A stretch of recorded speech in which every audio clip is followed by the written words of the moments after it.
Edition. Brad Pomerance here in the San Gabriel Valley, joined by Martin Medrano. He's the clerk of the Hacienda La Puente School District. What's so interesting about Hacienda La Puente is it's a very diverse ethnically. The Hacienda part, large Asian population, the La Puente part, large Latino population, and those are the two populations with large undocumented populations. How are your parents, your kids doing in the wake of the new federal administration? That's a really good question. The day after the election, after the next board meeting after the election, the board took immediate action to assuage any concerns that the immigrants in our community may have, and let them know that our district is going to be a safe space for all students and families who attend, irrespective of their documentation status. And let's talk about that term, safe space, because we hear it being used more often than the term sanctuary. Sure. Because the term sanctuary has become, for some, a dirty word. It's been misinterpreted to mean that if you're a criminal, you can come to that place and be protected. That's not what sanctuary status means. It's not. So what does a safe space mean as it relates to Hacienda La Puente? So, the thing about a school district, we're unique relative to, let's say, like a city. As a parent, there's two places or you should be rest assured where your kids are safe: your home and your school, and the schools.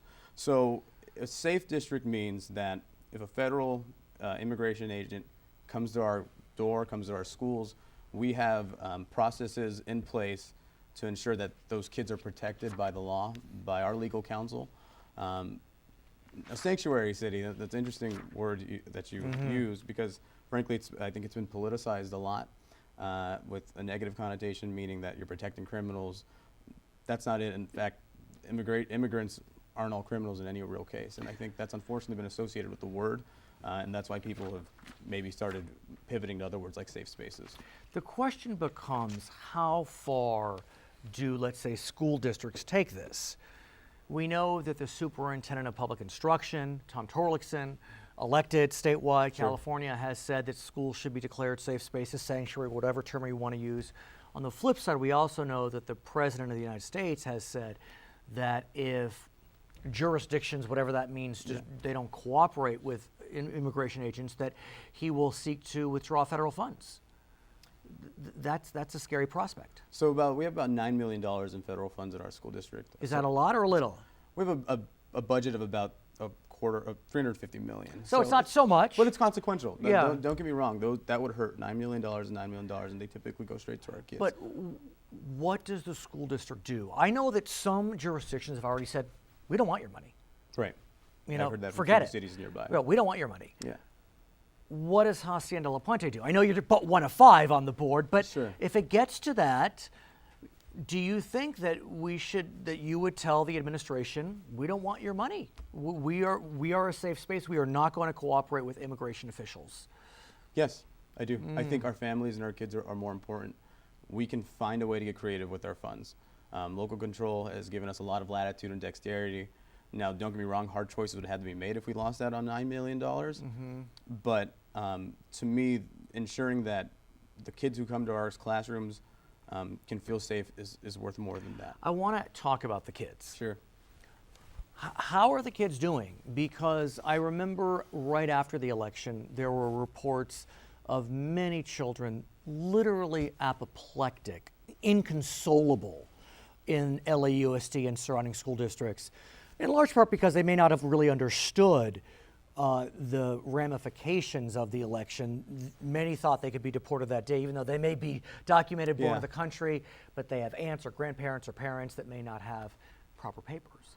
In our district, the day after the election, to our administration's credit, they made sure staff was on hand to talk to kids, walk them through this process, let them know that they're going to be safe in our schools, even before we pass the resolution. To that point, though, I just read a really interesting article not too long ago in Time about the American Psychiatry Association said that from their clientele and the interactions they're having with their patients, that their anxiety about the election, which has never been brought up to this degree, has exploded. So this isn't just a phenomena at our district, it's happening across the country. As a school district, kind of coming back to what we were talking about initially, And as a board member, we need to make sure that those kinds of concerns are neutralized, because kids have enough to worry about. Families have enough to worry about. So what can, for me as a policymaker, it was important to think, well, what can I do to help kind of bridge that gap? I'm not as powerful as a federal government, but Right. there are some tools that we have, and we did that with the resolution. But that being said, the new administration has continued to make immigration and deportation a priority. They have.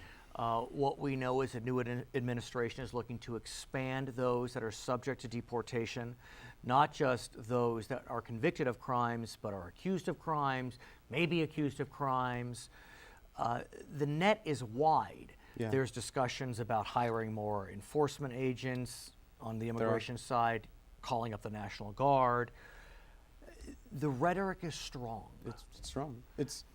So yeah. I mean, earlier today or recently, Right. he was looking to expand The new president. To add 10,000 new ICE agents, 5,000 more Border Patrol agents. What's almost comforting is Congress has to pass that. So although he's ordering it, he needs to have the funds to do it. Presidents, they have a real small window of popularity. And as you saw with President Obama, he had those 2 years when he had the majority and he got a lot of things through. And that was with a pretty focused message, all things considered, relative to what we have now.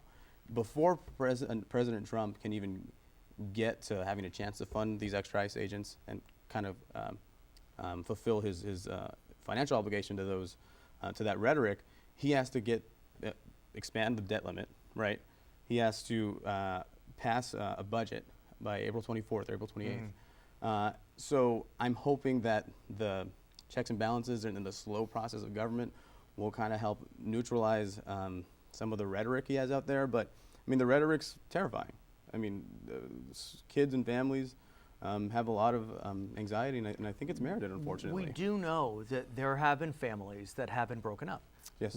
There's the case of the mother, I can't remember from what state, not California, Sure. Arizona or Texas, she was deported. And so, and I think to that point, when you break up a family, that becomes more of a financial burden on a locality, right? Because that means that student may have to need more agency services, whether it's from the school to handle his the anxiety and stress he has psychologically, whether it's a lack of income coming in. So ultimately, when you break up families like this, you may think you're helping out financially the United States, or you're helping out in some way, but really what you're doing is you're going to cause more people to go on to social services that need it because they lost a parent's income. And it ends up being more of a fiscal burden on agencies. It's important that we keep those families together, not just because it's the right thing to do, but because actually monetarily it probably makes a lot of sense. so where does Hacienda La Puente go from here? Large Latino population, large Asian population, where do you go from here?